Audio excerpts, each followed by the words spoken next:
At dinner I said, "Can't wait for the family reunion." My brother laughed. "You're not invited. It's for real family." Everyone laughed. I just smiled and left. 4 days later, my dad tried to withdraw $2,400. I sent a screenshot. Payment denied. Captioned it, "Must be that family-only policy." 2 days later, I heard a loud knock on my door. I don't think I'd ever been that angry at them before. It was originally planned that I'd be there too. I was the one who helped Mom find the rental cabin. I called around and confirmed the date that worked for everyone, including Cody's classes and Lana's work schedule. I even sent a deposit to hold the place. No one argued. No one hesitated. It was understood that I'd be there, because I'm part of the family. At least, that's what I thought. Then weeks went by. The group chat went quiet. I asked twice if the plan was still on. No one answered. Lana left me on read. Mom replied with a thumbs up once and nothing else. I figured maybe it was off, that they changed their minds or the cabin fell through. Then we had dinner.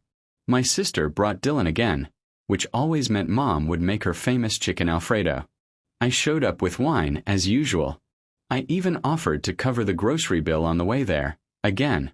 Not that anyone ever asked, they just assumed. Everyone acted normal, like they weren't actively excluding me from a trip I helped plan. Halfway through dinner, I brought it up. "So, when's the family reunion?" I never heard if it was still happening. Cody didn't even pretend to be confused. He looked me straight in the eye, smirked, and said, "You're not invited. It's for real family." They all laughed. Not awkward chuckles. Full-on, shoulders-moving laughter. Dylan gave this low, hesitant laugh like he wasn't sure if it was okay but didn't want to be the only one not laughing. Lana smiled and looked down at her plate. Mom kept chewing. Dad snorted and mumbled something I couldn't hear. I smiled too, not because it was funny, but because I knew in that moment they'd made a choice. I didn't argue. I just stood up, folded my napkin, and left my half-finished plate on the table. For days later, Dad tried to withdraw $2,400 from the joint emergency account. The one I opened when Mom's hospital bills started piling up. I was the only one putting money into it for the past 3 years. They used it for car repairs, for Lana's textbooks, even for Cody's overdue rent once. No one ever said thank you. No one ever even acknowledged it. The transaction was declined. I sent the screenshot to Dad directly with the caption, "Payment denied. Must be that real family policy." Then I turned off notifications and went about my day. 2 days later, I was brushing my teeth when I heard pounding on the front door. Not knocking, pounding. Repeated, angry hits like someone was trying to break in. It was 8:42 a.m. I walked over and looked through the peephole. There they were, Dad, Mom, and Cody. Dad looked like he was about to kick the door in. Cody was pacing behind him. Mom just stood there with that blank, "I'm the victim" face she always wears when things don't go her way. I didn't open it right away. I just stood there and stared. Then I smiled again, just like I did at dinner, because I already knew this was going to be the beginning of something I wouldn't regret. I finally opened the door, but only enough so they could see my face and know I wasn't going to pretend nothing had happened. Dad started barking questions before I could say a word. "What's this about freezing the account? You think this is funny?" His voice was louder than it needed to be. Cody stood behind him, arms crossed, staring at the ground like he was trying to psych himself up for a fight. Mom didn't speak. She just watched me with that tired, pitiful look she always defaulted to when things didn't go her way. She wanted me to feel guilty. It used to work. Not anymore. I told Dad calmly that the account was mine. It was opened under my name. I put the money in. I let them use it for emergencies because they said they had no other options, not because they were entitled to it. He started ranting about how it was family money and that I was part of this family.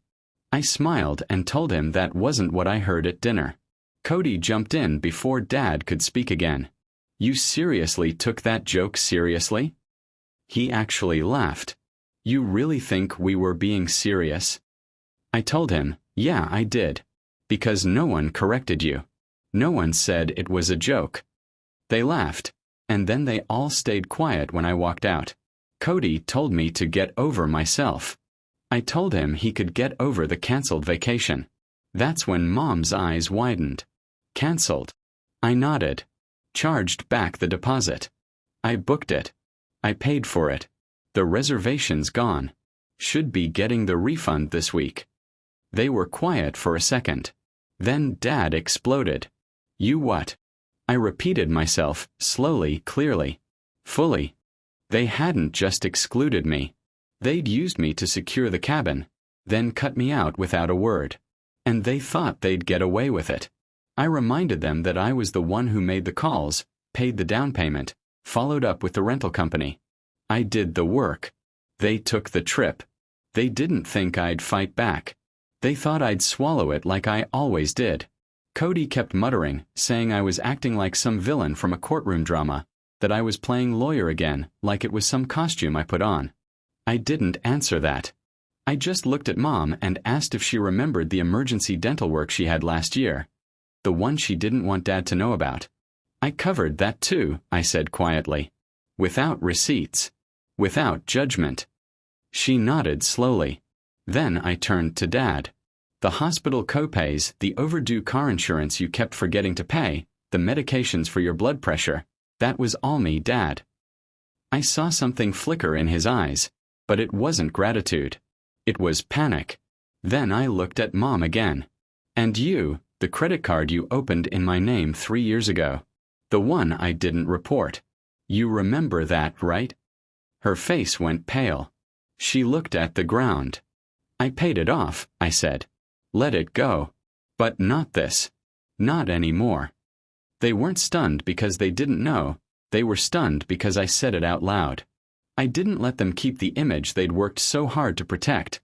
The good parents, the tight family, the innocent little brother. I cracked it wide open. Dad stepped closer and said I was going to regret this, that I didn't know what I was doing, that I was messing with the only people who cared about me. I told him he had no idea who I was anymore. I wasn't the daughter who kept the lights on and said thank you when no one thanked her back. I was the lawyer they leaned on without ever paying a retainer. And if they wanted to push it, I'd push harder. I'd freeze every cent I shared with them. I'd report the credit fraud. I'd give the hospital full documentation. I'd cut them off with the precision of a scalpel. Mom started crying.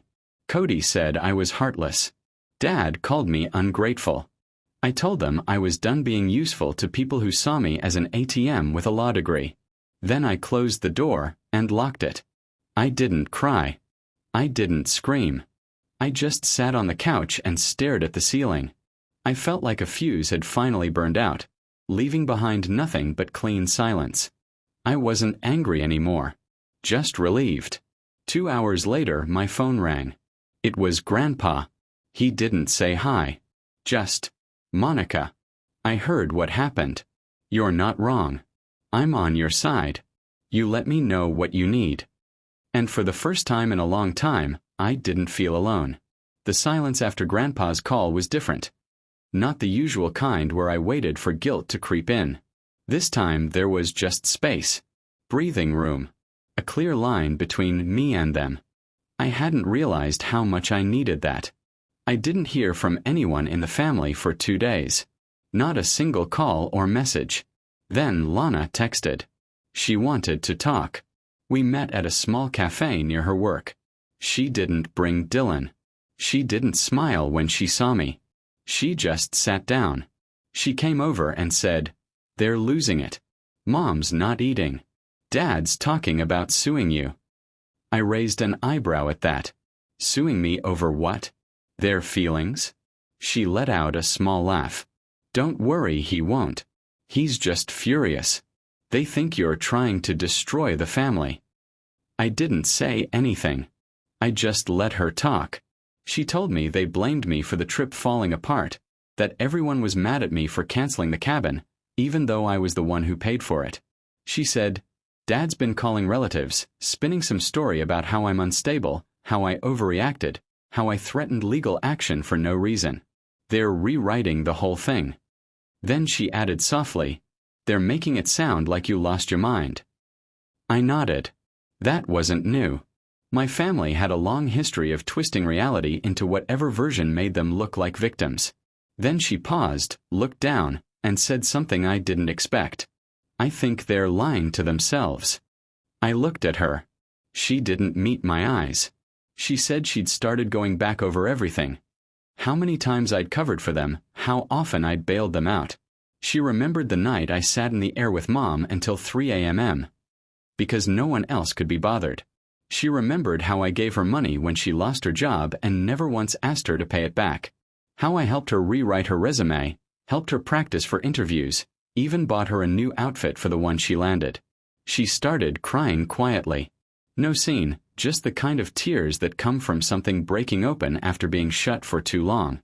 "I think I want out," she said. "I don't want to be like them."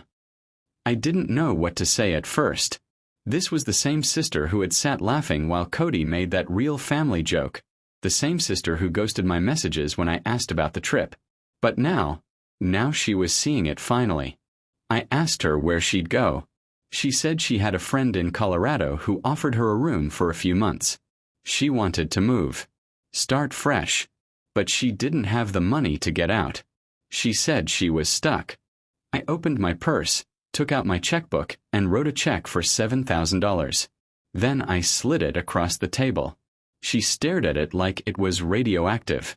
I said, "No strings. Just go." She finally looked at me, eyes red. "Why are you helping me?" "Because you're finally telling the truth," I said. She nodded, folded the check, and tucked it into her bag without another word. That night, the rumor started. I got a call from Aunt Jean asking why I was cutting myself off from the family. She said she'd heard I was going through something and suggested I come over for tea to talk about it. I told her I was fine, that if she wanted the real story she could ask me, not Mom or Dad. I could already see how this was going to go. They'd paint me as unstable, ungrateful, the prodigal daughter who turned her back on the people who raised her. But I didn't care. Because for once, they were the ones scrambling to control the story, and I wasn't playing along anymore. By the weekend, the full smear campaign was in motion. I'd become the villain in their retelling. Selfish Monica, the one who lost her mind over a joke and threatened her family with lawsuits. Mom told people I was dangerous now. Dad told extended relatives that I was addicted to power, that I'd been changed by money and pride. None of it surprised me. But what did surprise me was the email I got from my old high school friend Erica. Subject line: "Hey, is everything okay with your parents?" She included screenshots. Messages from my mom. Long ones. Apparently, Mom had reached out to Erica, whom she hadn't spoken to in at least 5 years, to ask her to help Monica remember who she used to be. She told Erica I was spiraling, accused me of cutting ties with everyone who loved me. She even attached a photo of me as a teenager, smiling on a camping trip, like that was proof I used to be normal. I forwarded the email to Lana with a single line. "So it begins." Lana responded 5 minutes later. "I'm so sorry. They're losing control. They don't know what else to do." She was right. Their behavior wasn't just petty. It was panicked. They'd always relied on me to be the quiet one, the responsible one, the one who wouldn't speak up no matter how badly they treated me. When I stopped playing that role, they didn't know who they were anymore. Then something happened that I didn't see coming. Cody texted me. Not an apology, not a plea. Just, "We need to talk. Urgent." At first, I ignored it. But he kept messaging. Called twice, then again. Finally, I answered, ready to shut him down. But he didn't yell. He didn't mock me. He sounded scared. "Someone's been using your info, Monica. Your old address, your email. I got a fraud alert tied to your name. I think Mom used your name for a line of credit again." I didn't answer at first. Then he said, "I checked the mail at their house. There's a bill for $3,600 in your name from a jewelry store. It's dated last month." A jewelry store. I hadn't bought jewelry in years. I thanked him, then hung up and called my bank. They confirmed the activity was suspicious. Then I called the store. They said the person who made the purchase used my name and ID number, and the shipping address was my parents' house. So now it wasn't just a betrayal, it was criminal. And it wasn't old. It was current. This wasn't something they did years ago when things were tight. They did it a few weeks ago, after cutting me out of the reunion, after laughing at me. I sat down on my couch, shaking. Not from fear, from how calm I felt. They didn't just try to humiliate me. They tried to use me. Except this time, they left a paper trail. The next morning, I walked into my office, closed the door, and drafted the first letter. It was short. To whom it may concern, I am reporting a fraudulent charge made in my name on date, at store name, without my consent or knowledge. I am prepared to pursue this legally and have supporting documentation. And then I added the words that changed everything. The primary suspect is a family member with a history of unauthorized use of my identity. This time, they weren't going to walk away untouched. They'd crossed the line, and now I was stepping fully into mine. The letter was just the beginning. By Monday morning, the fraud report was officially filed. I emailed a scanned copy of the document to the credit bureau, the store, and my lawyer friend Nate, who owed me a favor from law school. Within hours, I got confirmation that an investigation was underway, and that all eyes were on the shipping address, my parents' home. I didn't tell anyone in the family. Not at first. I wanted them to feel it. I wanted the silence to stretch long enough for the knock to come when they least expected it. The first crack came from Lana. She called me late that night, whispering. Said Mom had been on the phone all day and Dad was acting strange.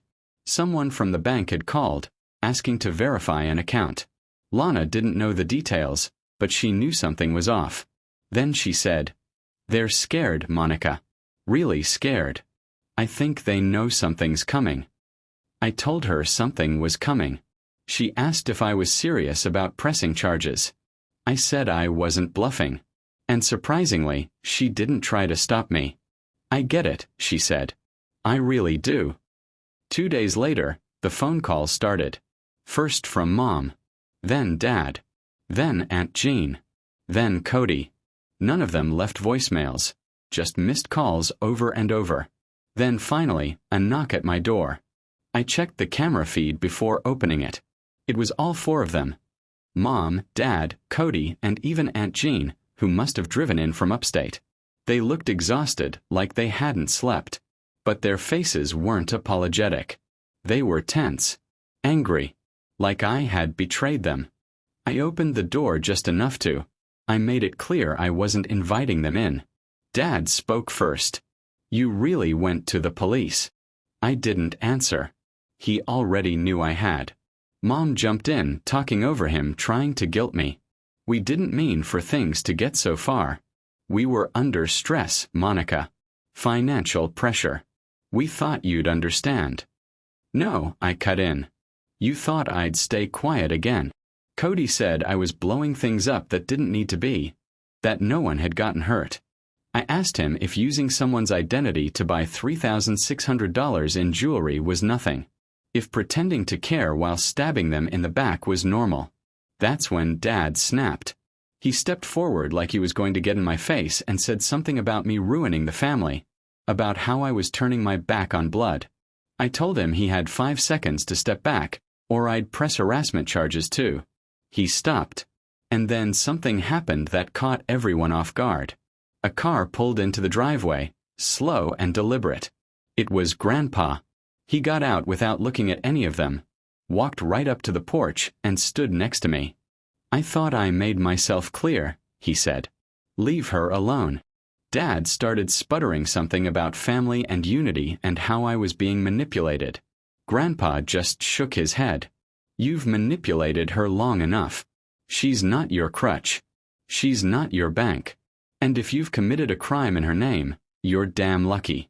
All she did was file a report." The porch went quiet. No one argued. Grandpa turned to me, his voice low. "You don't have to fight alone." Then he looked back at them. "And you're all going to learn what happens when you mess with the only person in this family who ever did right by anyone." They left. No yelling, no slamming doors, just silence. As I stood there watching them drive off, I felt something I hadn't felt in years. Relief. Not because it was over, but because they finally knew it wasn't their game anymore. They stopped calling after that day. No more voicemails, no knocks on the door, no group texts pretending everything was fine.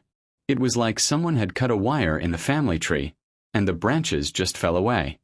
I didn't chase after them. I didn't check in. I kept moving. The fraud case progressed fast. The jewelry store turned over a copy of the security footage. It showed my mother plain as day at the counter, smiling as she signed my name. She was wearing the same necklace she'd later post a photo of on Facebook with the caption, "Treating myself finally." The investigators didn't even have to dig.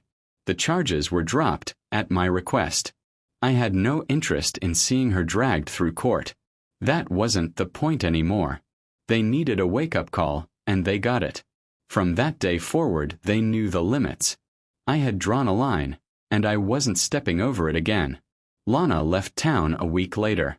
She used the money I gave her to move into a shared place in Denver. She sent me a picture of her tiny bedroom and a thank you note. She said she hadn't breathed like that in years. I told her to let me know if she needed help getting settled, but not to feel obligated to check in.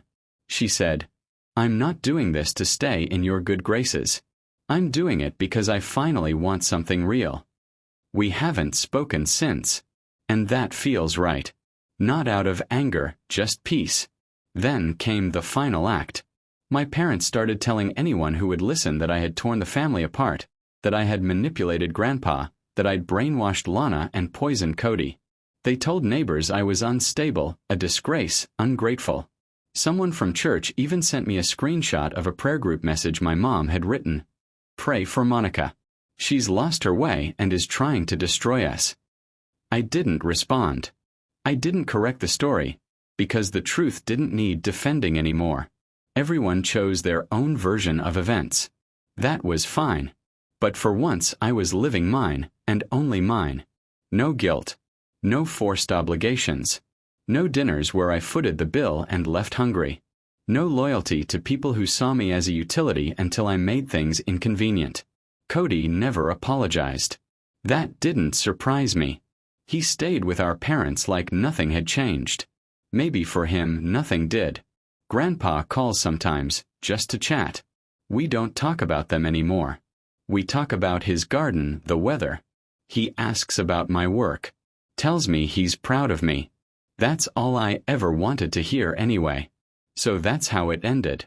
No huge confrontation, no dramatic apology. Just separation. Lana's in a new city. Grandpa's content. My parents are still spinning their version of events to anyone who will listen. But me. I'm finally living a life where I'm not being used. That was my revenge. I let them live in the world they built, and I walked away from it.